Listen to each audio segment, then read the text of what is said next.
सर्व समाजांना न्याय देणारी वळसंगची श्री रामलिंग चौडेश्वरी देवी बाळबट्टल यात्रा भक्तिमय वातावरणात पार पडली।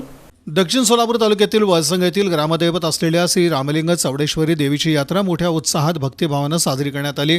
या यात्रेला ऐतिहासिक महत्त्व असून धार्मिक, सांस्कृतिक आणि सामाजिक महत्त्व देखील या यात्रेला आहे।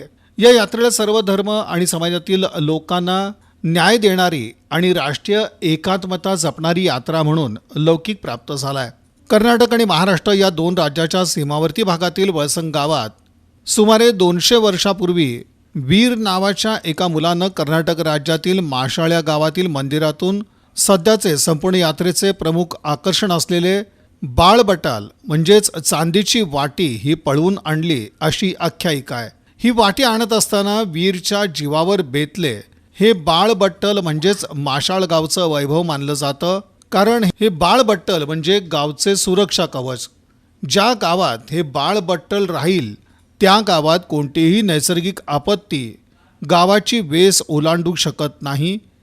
हे या बाळबट्टलचं महत्त्व माशाळ गावातून वीरनं ज्यावेळी बाळबट्टल पळवलं त्यावेळी त्या बाळबट्टलच्या संरक्षणासाठी वीरचा पाठलाग करण्यात आला, परंतु वीर त्यांच्या हाताला लागू शकला नाही।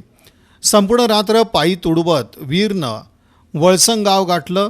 त्यावेळी वळसंग गावच्या संरक्षणासाठी गावाच्या चारही बाजूंनी बांधण्यात आलेल्या संरक्षक भिंती होत्या, त्यामुळे वीरला गावात प्रवेश मिळाला नाही। गावात प्रवेश करण्यासाठी असणाऱ्या वेशीतील प्रमुख द्वारावर येऊन वीरनं द्वारपालला द्वार उघडण्याची विनंती केली, परंतु रात्रीच्या वेळी वेशीचं द्वार उघडण्यास मनाई असल्यानं द्वारपालानं वीरसाठी द्वार उघडलं नाही।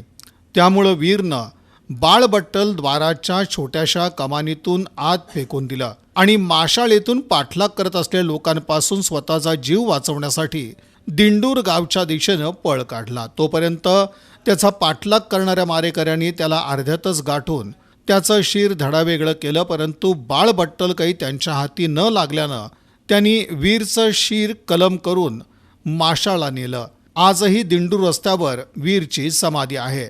गावातील सर्व स्तरातील आणि जाती धर्मातील लोकांना एकत्रित करून चौडेश्वरी मंदिर समितीसह मुस्लिम समाज, कोष्टी समाज, माळी समाज, तेली समाज, मातंग समाज, ढोर समाज, बौद्ध समाज, नाभिक समाज, सुतार समाज, कुंभार समाज, चर्मकार समाज या सर्व समाजातील लोकांना यात्रेत वेगवेगळ्या प्रकारे मानकरी म्हणून नेमून सर्व समाजातील लोकांना न्याय देण्यात आला आहे।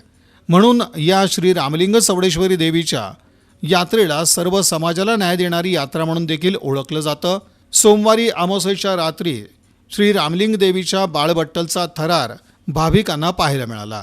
मोठ्या भक्तिमय वातावरणात श्री रामलिंग चौडेश्वरी देवीची यात्रा पार पडली।